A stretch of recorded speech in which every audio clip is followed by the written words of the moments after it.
If it's Wednesday, the Trump campaign says it was briefed by top U.S. intelligence officials on specific ongoing threats from Iran to assassinate the former president in what the campaign says is an effort to sow chaos ahead of the election.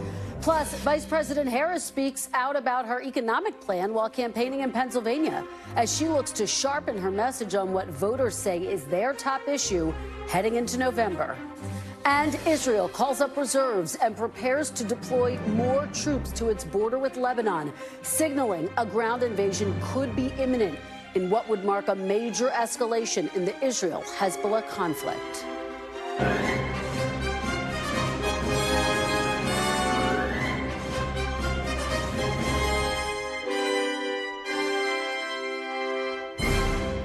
Welcome to Meet the Press Now. I'm Kristen Welker. With just 41 days to go until the election, both Vice President Harris and former President Donald Trump are on the campaign trail today, with Harris in Pennsylvania and Trump in North Carolina, after his campaign revealed that top U.S. intelligence officials briefed the former president yesterday on what the campaign says are, quote, real and specific Iranian threats to assassinate Mr. Trump.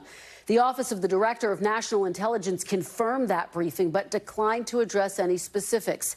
This morning, Secretary of State Antony Blinken told NBC's Savannah Guthrie that the U.S. is tracking threats from Iran against both former and current government officials. Look, this is something we've been tracking very intensely for a long time, an ongoing threat by Iran against a number of senior officials, including former government officials like President Trump and some people who are currently serving the administration. So it's something we take very, very seriously. We're looking at it very carefully. I don't have any further information to share, but know that we're watching this very carefully. Well, yesterday marks the only intelligence briefing the former president has received as the Republican nominee, according to the campaign. Until now, he has refused those briefings, they say, citing concerns he would be blamed for leaks. It comes after U.S. officials confirmed Iran was behind a hack of the Trump campaign last month.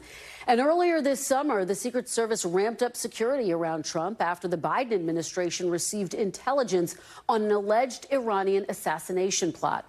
Speaking in North Carolina this afternoon, the former president addressed the threat from Iran and criticized the Biden administration. If I were the president, I would inform the threatening country, in this case Iran, that if you do anything to harm this person, we are going to blow your largest cities and the country itself to smithereens. We're going to blow it to smithereens. You can't do that.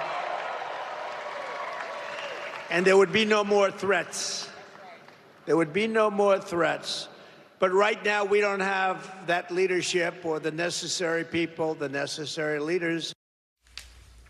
Now, we should note there's plenty we do not know about these threats, including the full extent of who else is under similar threats, whether this is a new threat, and why Mr. Trump received this briefing now. Mr. Trump also suggesting, without evidence, that Iran may be behind the 2 attempts on his life this summer, despite no indication that the suspects in either attempted assassination had ties to Iran. I want to bring in our team of reporters now. Justice and intelligence correspondent Ken Dilanian joins me right here on set.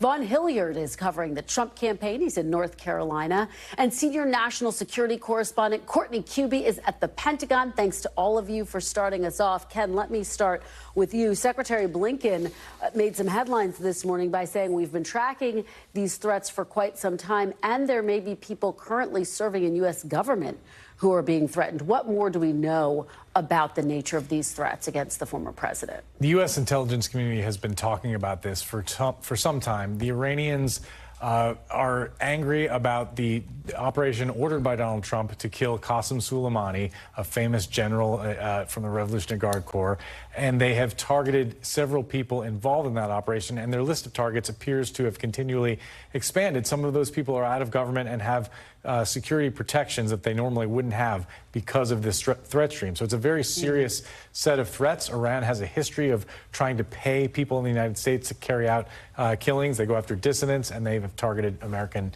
officials. And the former president saying that he's now received an intelligence briefing. He says this is the first one that he has received. Do you have any reporting, Ken, on why now? Why did he receive this briefing now? Not specifically, although we know that Trump and his aides complained that they weren't briefed when there was intelligence before the assassination attempts of this Iranian plot. And it's remarkable, just as an aside, that those two attempted assassination plots unfolded while he had enhanced protection. The Secret Service knew there was an Iranian plot to kill him. But so there was some anger about that in the Trump world. And there's generally a feeling among U.S. officials that we talk to that they want to lean forward on this now. There's no percentage in not briefing him. They want everybody to know everything. It's not clear at all that these are new threats to Mr. Trump. There's an ongoing sort of generalized threat environment around him. And Trump also, as we said, and I think a lot of people are wondering, well, there were 2 assassination attempts against his life. It comes against this backdrop. Is there any link? Trump suggested that there may be. There's absolutely no evidence of that, right? No, and we reached out to sources again today after he said that, and we're told once again, they can't rule it out. You can't prove a negative, but there's just no evidence at all linking Iran, both from the intelligence community side and the Justice Department, FBI side. No evidence at all linking Iran to these. And update us, if you will, on the suspect, Ryan Ruth, charged in the second assassination attempt. What is the latest there? Of course, he was hiding effectively outside Mar-a-Lago. Yeah, he had been staking out locations where he thought Mr. Trump would be for many weeks, it turns out, based on his cell phone location data. These new charges, very significant, haven't been brought in a generation by the Justice Department. It carries a life term in prison. A little bit of tension with the state of Florida because there's a weird provision in this federal statute that says once they bring it, they can't share any information with state officials who may want to bring their own charges. So that's an ongoing drama between the two organizations. And Ken, just very quickly, the Senate Homeland Security Committee releasing its findings about the initial assassination attempt this summer when Trump was, of course, at that rally in Butler, Pennsylvania. Just a remarkable report that said that basically no one was in charge of making sure that that site was secure and that the Secret Service never instructed the local police to make sure that that roof was taken care of, and therefore it wasn't.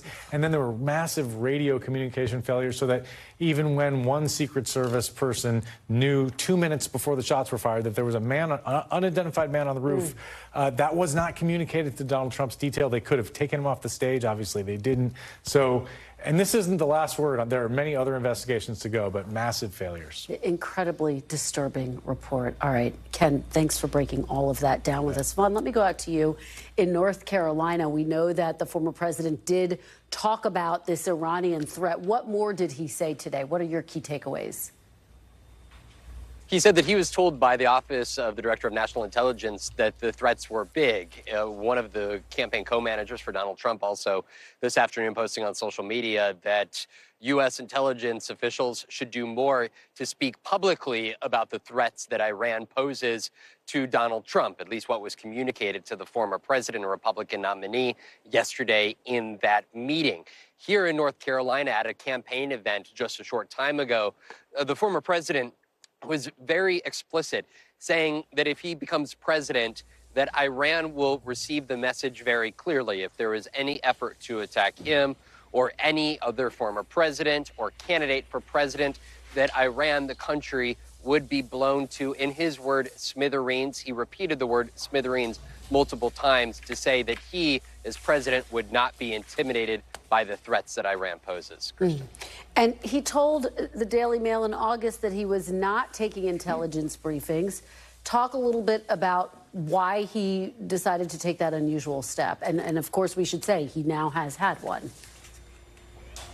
Right, our colleague Jake Traylor has been told by the campaign that Donald Trump will still not take intelligence briefings that are offered to candidates when they become the nominee of their party. Historically, we have seen candidates take those intelligence briefings, but Donald Trump is chosen not to do so. And the reason that has been provided is that he does not want to be accused eventually of leaking any of the information. I was talking with one individual familiar with those conversations that Donald Trump was a part of, in which Trump was concerned that he would be accused by either Democrats or those in the intelligence community of using the assessments provided to him and passing it along to the American public. Of course, during his presidency, the 4 years, there were often concerns about his revealing of otherwise classified information, which he was able to reveal publicly while he was president at the time. And of course, the decision to take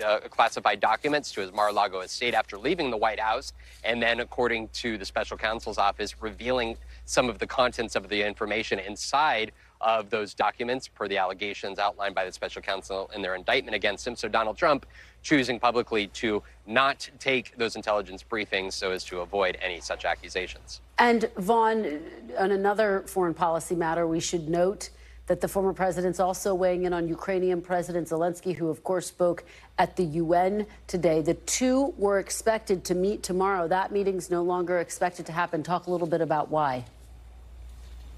Right. I was told by a campaign official earlier today that the decision to not meet with Zelenskyy was due in part to the actions of President Zelenskyy over the course of this week. On Sunday, in an interview with The New Yorker, he was critical of J.D. Vance and J.D. Vance's suggestion that Ukraine may have to sacrifice some of its sovereign land as part of any peace deal with Russia. And then on Monday, Zelenskyy, he flew to Pennsylvania, a battleground state, and appeared at an ammunitions plant alongside Governor Josh Shapiro, the campaign suggesting that he is a surrogate of the Harris campaign. And then we saw just here today, Donald Trump using the microphone at this campaign event in the most direct ways yet, suggests that Ukraine is all but lost here at this point. He saying that there's not enough money in the world to rebuild Ukraine, of course, which is a misrepresentation of the situation in Kyiv and other towns across Ukraine at this moment in time. But he said that Zelenskyy missed the opportunity to strike a deal 2 years ago. And he said that Zelenskyy is somebody who continues to come to the U.S. seeking U.S. financial assistance, tens of billions of dollars, but openly questioning here to this North Carolina crowd whether it's a good investment for Americans to continue to provide such aid, with, as Donald Trump suggested, there are apparently no future for Ukraine to take back its land. Yeah, just a fascinating development, one of the biggest flashpoints and dividing lines within the Republican Party. Vaughn, Hillyard, thank you so much. Courtney, Kube, let me go out to you. We were just talking about the fact that Secretary Blinken indicated that there have been tracking threats for quite some time, tracking threats potentially against other U.S. officials. What did you make of that? What reporting do you have around that? So as Ken said, these are threats that the U.S. has been tracking for nearly 5 years now. It goes back to January of 2020 when the U.S. assassinated Qasem Soleimani. He was a popular Iranian general. He was known for leading the Iranian Quds Force. U.S. officials said very forcefully that he was also directly responsible for the deaths of U.S. service members in Iraq and Syria. So he was someone who the U.S. openly claimed to be a direct enemy. And you'll recall, Kristen, that at the time, then President Donald Trump, after Soleimani was killed at Baghdad airport in January 2020, President Trump came out and said that he had ordered decisive defensive action to protect U.S. troops in the region from this man. Now, of course, only a few days later, the Iranian military carried out a series of ballistic missile strikes attacking al-Assad air base, where there were U.S. troops, and Erbil in the north of Iraq. More than 100 U.S. troops suffered concussions and some traumatic brain injuries. No one was killed in those strikes. But just as a sense of the direct retaliation, it was even codenamed Operation Martyr Soleimani. But that wasn't the end. That's simply not how Iran has historically operated in cases like this. They play the long game. So ever since then, we have been hearing about U.S. officials, military leaders who were directly involved in that mission or in the planning or in the execution of it, Pentagon leaders, administration officials, those who were directly involved in that decision have been there's been concerns that there could be threats against them by Iran. And I have to say, Kristen, I don't get any sense from U.S. officials that those threats are going to go away anytime soon. Well, it's something obviously you will continue to track very closely. I want to quickly play you. Andrea Mitchell had a chance to sit down with the Vice President of Iran. I want to play a little bit of that and get your reaction on the other side. There are numerous American officials from the previous administration and this administration, military as well as diplomatic, who were under 24-hour guard because of, they say, threats of assassination from Iran through third parties. Well, we do not assassinate people, but the fact of the matter is they assassinated a revered Iranian general. General Soleimani. General Soleimani. But is that a reason to have threats to kill the generals involved? Well, actions have consequences. Courtney, pretty ominous words there, and frankly underscores all of the reporting that you have. Yeah, so I mean, it's exactly what he's saying there. He is saying that the U.S. assassinated this, again, top military leader, someone who was very popular in Iran, by the way, with the people, not just within the military establishment. He was seen as ruthless. He was seen as a shrewd and strategic military commander. So this was a huge, this was a huge world event when he was killed. And you can see just from our colleague Andrea's interview there, Iran has not forgotten. They absolutely have not, in your reporting about their strategy, playing the long game. You could hear that in his remarks as well. Courtney Kube, as always, thank you so much for bringing your great reporting to us. We appreciate it. And as we mentioned today, Vice President Harris is campaigning in battleground Pennsylvania, where she just wrapped up remarks focused on her economic vision for the country as she looks to chip away at Donald Trump's advantage on what voters say is their top issue. Harris telling the crowd she understands work still needs to be done. Let's be clear.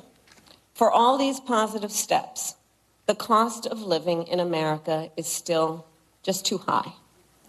You know it, and I know it. I intend to chart a new way forward and grow America's middle class.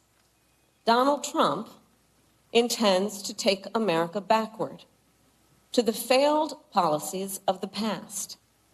He has no intention to grow our middle class. Now, our latest NBC News poll shows inflation and cost of living voters' top concerns heading into November, while other economic issues rate within the top 5. And voters give Trump the advantage on those issues by 8 and 9 points, respectively. But that advantage is significantly less than when President Biden was still in the race, when Trump led Biden by 22 points on dealing with the economy. Let's bring in NBC News White House correspondent Mike Memoli, and also with us for some analysis is NBC News chief political analyst Chuck Todd. Mike Memoli set the stage for us here because the big question was, would the vice president roll out any new policy specifics? So did she? Kristen, this is an interesting speech. I don't know if some wires got crossed in the rollout or what, because what she did do today was give what we might call a framing speech. She really tried to contrast herself with Donald Trump in terms of what is inspiring the policy decisions she will make, the kind of policy she will roll out, how she looks at the economy versus Donald Trump. She talked about really being on the side of those who are mopping the floors and cleaning a skyscraper rather than those who own it. It sounds a lot like a framing speech, frankly, President Biden gave earlier this year in Scranton, where he talked about a philosophy of Park Avenue versus Main Street, Mar-a-Lago versus Scranton. And so what we didn't hear was anything in the form of new policy today. I think it's clear what the Harris campaign is trying to do. They are trying to, as she did at the beginning of the speech, take credit for the economic successes that have happened, in their view at least, under the Biden administration. She talked about through the last 3 years what we have done, and then try to at least temperamentally or give a nod to being somewhat different than a conventional Democrat, or at least the caricature of a Democrat that the Republicans would like to portray. She talked about being pragmatic throughout her speech as well. But to the extent that this was billed as something of a policy speech, I don't think it hit that mark.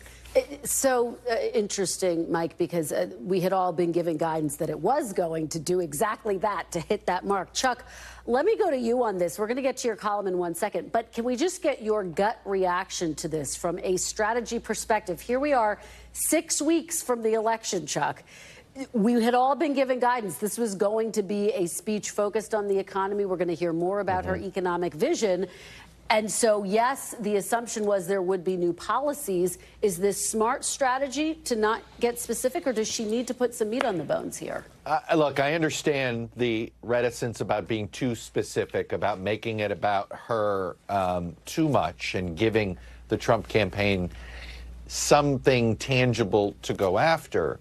At the same time, there are a couple things she's for that, you know, I'm surprised they're just not leaning into and making it, you know, something that she plans to make her signature issue. And that's the child care tax credit. And whether you call it a home care tax credit, which I think is what it eventually will be. But you've got, you know, we're going to get a new entitlement in this country in the next 4 years. This is something that we've heard elements in both parties be supportive of. It seems to be the easiest place for her to hang her hat and do. And it is just it's been surprising to me that that item in particular, which I think is tangible to people, is something that did get to them temporarily, isn't something she's making her North Star. It's a great point, Chuck, and we have heard some specifics, but again, I think there was a lot of eagerness to talk about things like the child tax credit, exactly as you're saying. Let's get to your column from this week. Let me read everyone a little bit of what you say this week. Quote, what the country is sour on is Biden's economy. Biden's Vice President Kamala Harris was not a popular figure, but many voters have seen Vice President Kamala Harris as a fresher candidate, including those who previously viewed Trump as a better steward of the economy. Is that, do you think, the way to explain essentially why Harris has seen some progress so far, and could it be stalled? That's the question you're asking overall. Well, look, and I maybe I was too subtle. I mean, I probably should have put the words Biden in bold and italics. The point is, Biden's brand is unpopular. Hard stop. So one of the best explanations for Kamala Harris's turnaround on her personal ratings, on the economy, is that she went from being Biden's vice president, and anything Biden is unpopular. Bidenomics. Why do you think Donald Trump was out there going, Joe is Kamala, Kamala is Joe, right? They know this. The polls say this. Biden, the brand name, is unpopular. If you put it in front of the economy or you put it in front of foreign policy, you put it in front of anything, and it's not going to be popular. So this is the line she's got to walk, right? And on one hand, I think that this is a healing economy, and I'm surprised they haven't leaned in on the idea that, you know, this is the third straight time that a Democratic president inherited a recessionary economy from a Republican president. There are ways that this could be framed better. I do think for all the good things they've done on tone and tenor with their messaging, I do think they've totally whiffed here on their framing of the economy. Look, I think the Biden folks were worse at it. The Harris folks at least have the tone and tenor right on this, but I really think they keep whiffing here on the economy. They're too afraid of it. They're afraid of the issue. That's what it comes across at. They fear it so much they try to, you know, play patty cake with it, you know, with her saying the words pragmatic, rather than saying, hey, we inherited a mess. It is so much better today, and it isn't as good as it should be. And then, like, you know, being a little forward-leaning on it. Let me follow up with you on that very point, because the question I think everyone is asking is, at some point, Chuck, does she need to really separate herself from Biden? We have not seen her do that yet. We were just showing video of former President Bill Clinton. It makes me think of Al Gore running when he did, in fact, separate himself. Obviously, the issues were vastly different, but it was an example of someone running for office realizing, or at least making the calculation back then, that that was the better choice. But we're not seeing that with Harris. Well, I don't know who on the Harris campaign convinced the White House to do a massive foreign trip in October, but they ought to be given a raise. I do think, you know, normally those big foreign trips, those sort of fond farewell trips, are after the election. I noticed this one's going to be in October. It's exactly the way the Harris people would want it. Get the president out of the country, right? Out of sight, out of mind.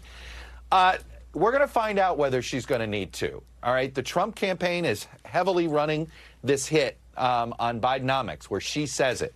Right. I think if she starts taking on water, they should. I think the border's an interesting place to do it, and I think would make the most sense to separate there.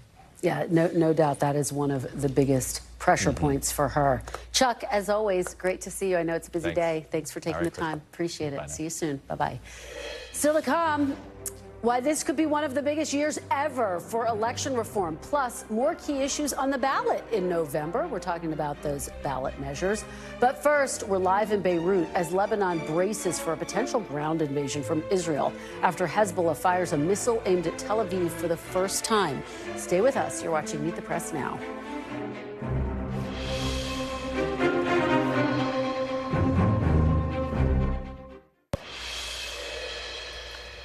Welcome back. The UN Security Council is set to meet later this evening to discuss the escalating tensions in Lebanon as Israel appears to be moving toward an expansion of its conflict with Hezbollah.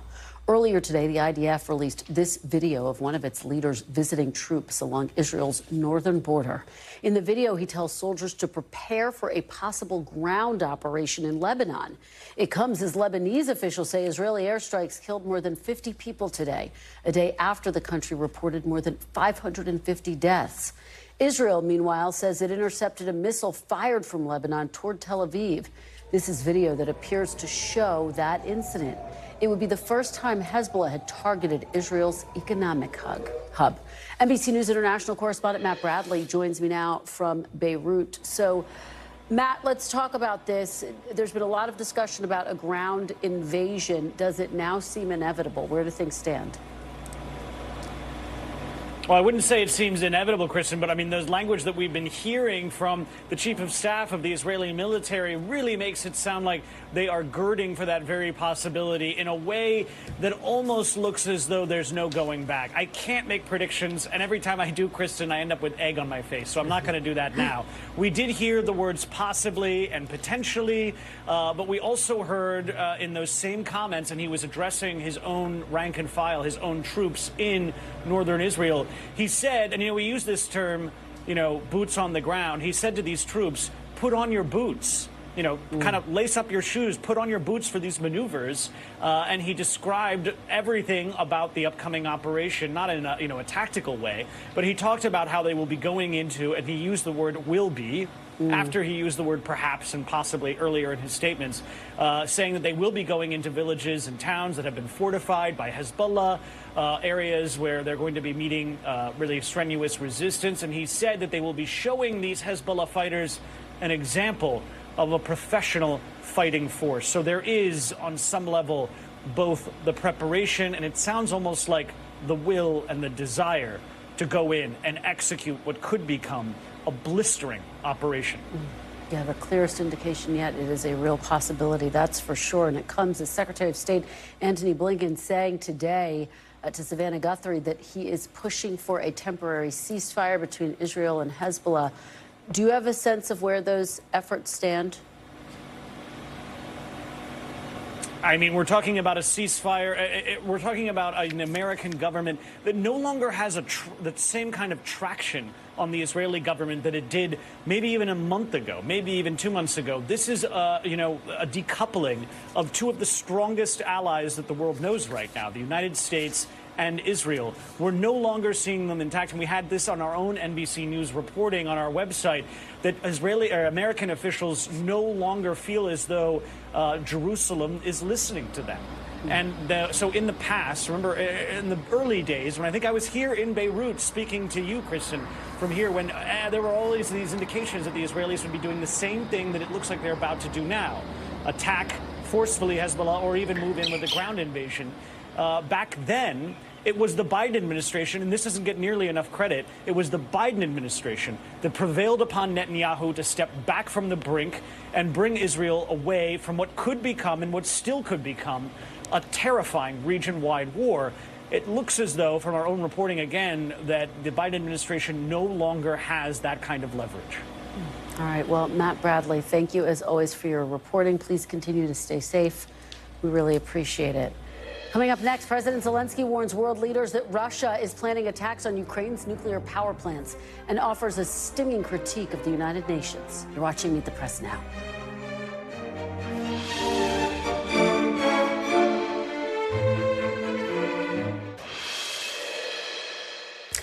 Welcome back. Ukraine's President Volodymyr Zelenskyy spoke at the UN General Assembly today, trying to rally Western allies in support of his country's efforts to defeat Russia after its unprovoked and illegal invasion. Speaking in English, Zelenskyy warned about the threat of Putin's war and that it poses to the world, including the heightened risk of a nuclear disaster and the possibility that Russia expands its land grab beyond Ukraine. If, God forbid, Russia causes a nuclear disaster at one of our nuclear power plants, radiation will not respect state borders. And unfortunately, various nations could feel the devastating effects. And now every neighbor of Russia in Europe and Central Asia feels that the war could come to them as well. And just think what kind of losses that would mean for the world. Now, Zelenskyy also rejected China and Brazil's peace proposal and reiterated the need for a just peace for the Ukrainian people. Joining me now is Bill Taylor, former U.S. ambassador to Ukraine and vice president for Russia and Europe at the U.S. Institute of Peace. Ambassador Taylor, thank you for being here. Thanks, Kristen. So we heard this impassioned speech from President Zelenskyy. We know he is going to be meeting with President Biden, with Vice President Kamala Harris. What do you anticipate he's looking for in terms of deliverables from those meetings in order for his visit to be a success? Kristen, he has what he calls a victory plan. And part of that plan is military. Part of that plan is economic. Part of the plan is diplomatic. On the military side, he does have a specific request, and that is to be able to use U.S., NATO, his own weapons. He can use any case, but he needs the permission, the authority from the United States to use our weapons deep into Russia. The Russians are attacking Ukraine from deep in Russia, from air bases and missile launch sites. And President Zelenskyy is going to be asking President Biden, respectfully, he appreciates all the support, but he really wants the ability to defend himself against these deep strikes.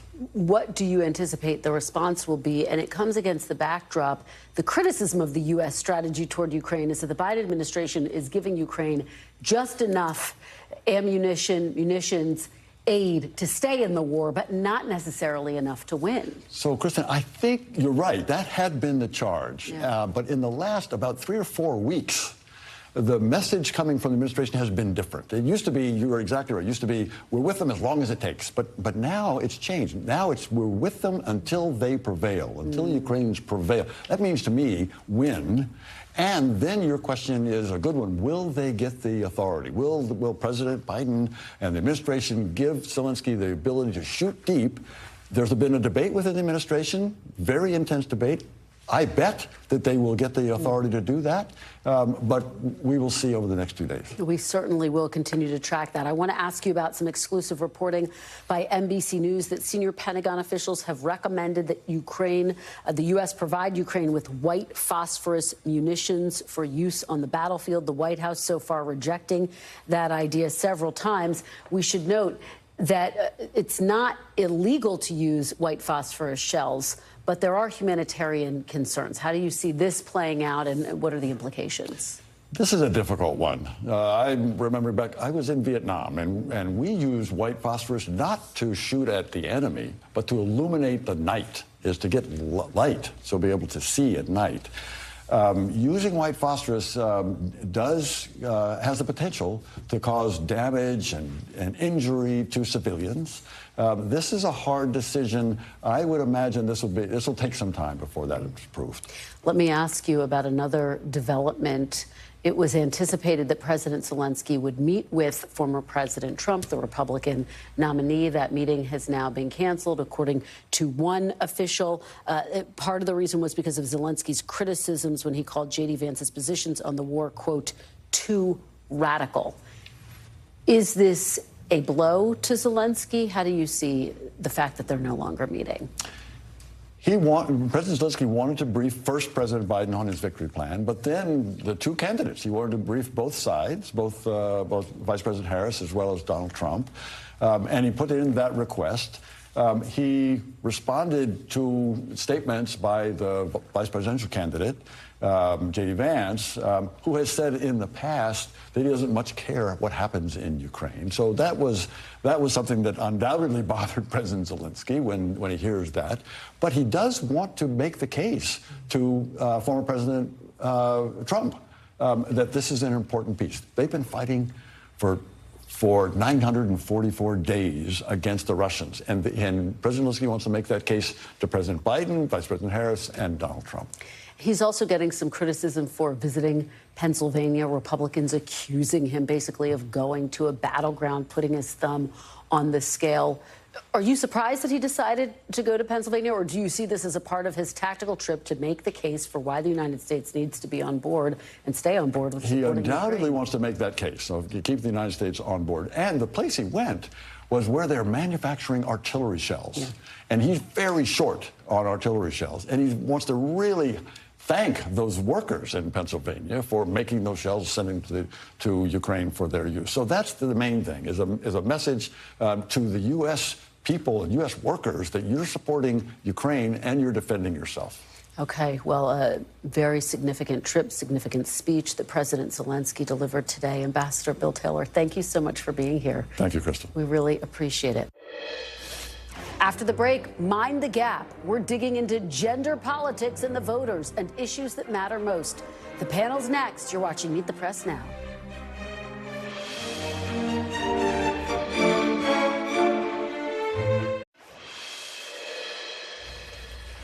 Welcome back. We talk a lot about the gender gap heading into November's election, but its biggest impact may not be exactly how you think about it. As my friend Chuck Todd writes in his new column, it's obvious at this point that Trump will win men by close to double digits, ditto with Harris among women. The question is how well each campaign does with its weaker gender. In 2016, for example, Trump won just 41% of women, but because Hillary Clinton won an equal 41% of men, she didn't gain enough of an edge to win there. But in 2020, Biden did better among men than Trump did among women. And that wider gender gap gave him a pretty decent-sized win in the Electoral College. So where do things stand right now? Well, our latest NBC News poll has Harris winning 40% of men to Trump winning 37% of women.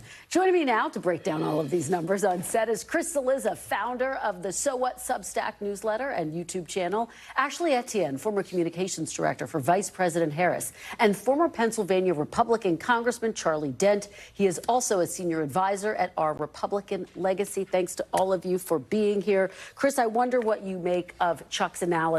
Is that how you see it, that basically Harris needs to do better with men? Yeah, it pains me to agree with Chuck. No, I think he's right. Yeah, because I think what you have to remember, Kristen, what we all need to remember in this election is it's almost certainly going to be really close. I always remind people, yes, Joe Biden won with 300 plus electoral votes in 2020, but he wins Georgia by 11,700. He wins Arizona by 12,000. He wins Wisconsin by 20,000, right? So we're talking about small margins, so little things matter. And as you were showing those numbers, you know what I was thinking of? In his own ham-handed way, Donald Trump is trying to appeal to women. Earlier this week, the speech, "I'll be your protector."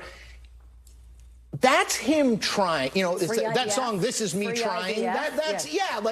That he's trying because someone has said you cannot lose women by 20 points. They've been a majority of the electorate since 1984 at the presidential level.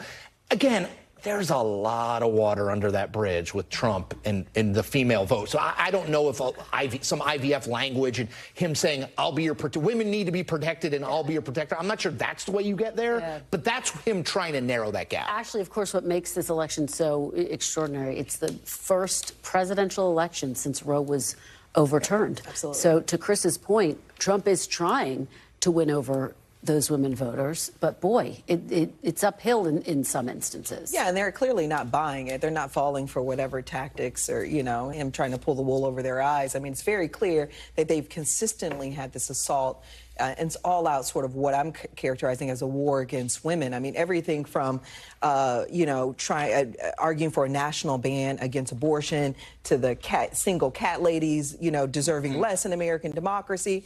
And then they're actually silent on economic issues that affect women. If you're for women, why not talk about equal pay? Why not lean into what you're going to do about policies that support women and that support families? That's why it's completely disingenuous, and I think the women of the country are not being fooled by it. Well, Charlie, the economy was in focus today. You had an economic speech by Trump. He's really trying to make that his focus. He does better on the economy than Vice President Harris does. She's closing that gap, but he's still got a pretty significant lead. Harris also gave an economic speech, didn't provide really new details, but laid out her vision for what she wants to do.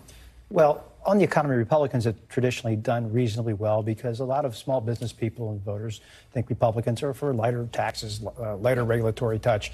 That helps them. But with Trump, though, there's an incoherence with his arguments. He's out there saying that, and I think he said it in North Carolina, but he's saying things like, oh, foreign countries, you must manufacture in the U.S., while he's proposing massive tariffs and opposing a deal in Pittsburgh. By the way, I wrote an op-ed in the Wall Street Journal on this, Nippon-U.S. steel, that's actually going to undermine steel making in the United States. And Harris is in the same place, frankly, as where Trump is on that. So Trump's message is incoherent on the economy. He's going to kill more manufacturing jobs than he is going to save with these tariffs, because those tariffs are going to impact inputs to things that American manufacturers need. It's fascinating to hear you talk about tariffs because it is one of his big policy proposals on the economy, obviously one that divides the Republican Party. I want to play a new Trump ad that he's running against tariffs, get everyone's reaction on the other side. Their Bidenomics led to the highest inflation in 40 years, yet Kamala Harris is clueless. We are very proud of Bidenomics. Bidenomics is working. Chris, this is arguably the single biggest challenge for the vice president to figure out how to navigate the extent to which she wants to embrace President Biden and part of what they accomplished together, and the extent to which she's got to try to separate herself. I think it's really hard. And I think Trump, that ad is about as good as I've seen it done. He is honestly not a great messenger because to the congressman's point, I mean, he just rambles all the time. So, like, there might be a good message in there, but it's hard to hear it. That's a good message. I was thinking of that today. Joe Biden on The View saying, Kamala Harris was by my side, having a role in all the foreign and domestic issues that we dealt with. I was like, Will she agree with that? Right. Like, hey, Joe, thanks so much for helping. like that cut is not helpful because, remember, Joe Biden, I looked at this today. He did get a little bump when he said he wasn't running again. It always happens when they always remember you fondly when you're leaving. But his approval in Gallup was 39%, the most recent Gallup. So he's still not a popular president. You don't want to be linked to him like that. Ashley, weigh in on this, and I'll ask it in this context. Engage Action, one of the biggest Muslim voter turnout groups in the country, did come out today in support of the Harris-Walz ticket. They write, today we're once again pledging to do all we can to ensure that Trump does not return to the White House. This endorsement is not an agreement with Vice President Harris on all issues, but rather an honest guidance to our voters regarding the difficult choice they confront at the ballot box. It's obviously not a ringing endorsement, but this is another issue where President Biden struggled mightily. Absolutely. I mean, this is a good positive sign for the vice president. I mean, you need pickup wherever you can get it. I mean, to Chris's point, this is going to be a tight election. Each endorsement matters. You can't afford to lose any one voter. And so, for them to espouse some level of confidence in the vice president in terms of how she set a different tone from Biden on the issue of the war in Gaza, for example, is incredibly encouraging. And I think that's what the vice president's going to have to continue to do. You saw today during the econ speech where she took ownership of some of the pieces of Bidenomics that actually work. Inflation's down now. Unemployment's at a record low. I mean, that's all very positive. But she has to continue to sort of carve out her own voice on many of these issues. And she's done it on the war in Gaza, and it's clearly working out in her favor. We're hearing from the former Vice President, Charlie Dent. Let me read to you a little bit of what Mike Pence wrote in the Wall Street Journal in an op-ed. He writes, Republicans will win by embracing traditional conservative priorities. If the party abandons these positions, it will fail to motivate our voters. Worse, it will demoralize them, undermining Republicans' chances of victories. He's really talking about the House and Senate What do you think the impact of his op-ed is, and is that how Republicans you're talking to see it? I don't know it'll have a big impact. I think he was right on some points and he was off on another one. He was right, I think he was right to criticize the tariffs. He's right to talk about more free market policies. But then he's also doubling down on the right to life issue, which is not a winning issue for Republicans right now. But you will never persuade Mike Pence of that. So I think part of what he said is correct, that the party needs to return to principles that have allowed the party to survive for 170 years. MAGA's principles are very weak, and they've only been around 8 years.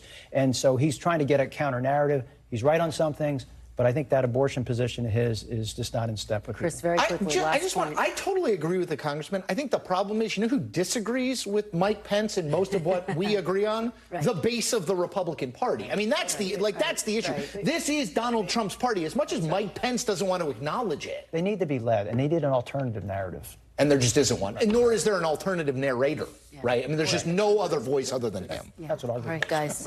Great conversation, guys. Thank you so much. Appreciate it, Chris, Ashley, and Charlie. Great stuff. Still to come. Abortion and marijuana and so much more. We'll highlight some of the key ballot initiatives that voters are set to decide this November with just 41 days to go. You're watching Meet the Press now.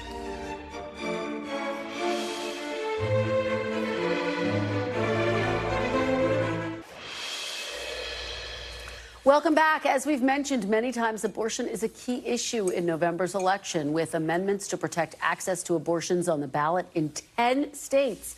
But there are several other ballot measures as well that we'll be watching on election night. Voters in 5 states will be deciding whether to raise the minimum wage. Voters in 3 states will be deciding whether to legalize marijuana. And voters in 9 states, as well as here in the District of Columbia, will be voting on how future elections are run. I'm joined now by Reed Wilson, founder and editor of Pluribus News, which covers state-level public policy comprehensively. Thanks for being here, Reed. Thanks for having me, Chris. Always great to see you. Let's start right there. With abortion, it's going to be on the ballot in 10 different states. Which state are you watching that could have the biggest impact nationally? Well, as you take a look at that map that they showed earlier, the 2 states that are going to matter, where the overlap is between the presidential battleground and abortion measures on the ballot, are Arizona and Nevada. These are 2 states where in Arizona, at least, a Republican legislature has just rolled back an antiquated abortion ban, but the abortion rights measure would codify abortion rights and make sure that people have access to it. Both of these measures are passing by wide margins, according to the polls. And the whole goal of these ballot measures is really to prime voters into thinking about certain things, thinking about a larger election through a certain lens. If you have voters going into the polls thinking about, say, immigration, well, that's an issue that favors Republicans. If they're thinking about abortion, and in these 2 states they will be, that might favor Democrats because those issues tend to hew more towards what Vice President Harris is talking about. And the big question is, will it have an impact on turnout, basically, is what you are saying. Is there any metric, any way we can know whether or not it might? So the one big academic study out of this came out of 2004 when a bunch of anti-same-sex marriage measures were on the ballot. It's not clear that that did a lot for turnout, but what Democrats hope is that these kinds of measures will pull out the types of voters who are otherwise unlikely to show up at the polls, primarily, very young women who are overwhelmingly likely to vote for Vice President Harris if they show up to the polls in the first place. This gives them another excuse. Let's talk about the minimum wage on the ballot in 5 states, I believe. How motivating is this, and what are you going to be watching for here? So the minimum wage is surprisingly popular across party lines. People tend to vote for minimum wage increases regardless of their party affiliation. In fact, since 2000, there have been almost 30 minimum wage increases on the ballots in states across the country, red states and blue states alike. Every single one of them has passed. It is a bad bet to bet against a minimum wage increase. Fascinating. Okay. And it's also, of course, a typical topic that has come up in past presidential debates as well. We haven't heard them really weigh in on that as a source of debate. And then, of course, the other one we're watching very closely, marijuana on the ballot in several states. And this is really interesting. It's going back on the ballot in Florida, where it's failed in the past. Remember, Florida requires a 60% threshold for an amendment to pass. It'll be on the ballot in North Dakota and South Dakota as well. The really funny thing is that marijuana rights supporters, marijuana legalization supporters, they're kind of victims of their own success. They're running out of states where ballot initiatives are possible to pass marijuana legalization. So now I think you're going to see a new push in the states where it's not legal to go through the legislature. So let's just zoom out a little bit, Reed, because typically there are how many ballot measures that you're tracking this year? There are about 150, 160 on the ballot this year. Okay. So of all of those, what are the ones this cycle that you find to be the most dynamic, the most interesting? Obviously abortion, but beyond that, what are the ones that you're really going to be watching closely? Well, typically ballot measures in places like California are some of the most expensive campaigns that are run in the entire country. I mean, there have been campaigns recently that have attracted $500 million in spending. There are some other sort of smaller initiatives that are sort of state specific, if you will. One really interesting one is in Missouri, where they're going to vote on whether to allow sports betting. Now, sports betting is legal in a lot of the country. It's also legal in Kansas. And right now, the legislatures in Kansas and Missouri are fighting over who gets to host the Kansas City Chiefs and the Kansas City Royals. Sports betting is a huge part of that and a huge part of the sports business. So, funny enough, a ballot measure could decide where the Kansas City Chiefs play football in the future. All right, Reed Wilson, thank you so much for all of that great information. Great to see you. Thank you for joining us. I'm back tomorrow with more Meet the Press Now. The news continues with Hallie Jackson right now. Thanks for watching. Stay updated about breaking news and top stories on the NBC News app or follow us on social media.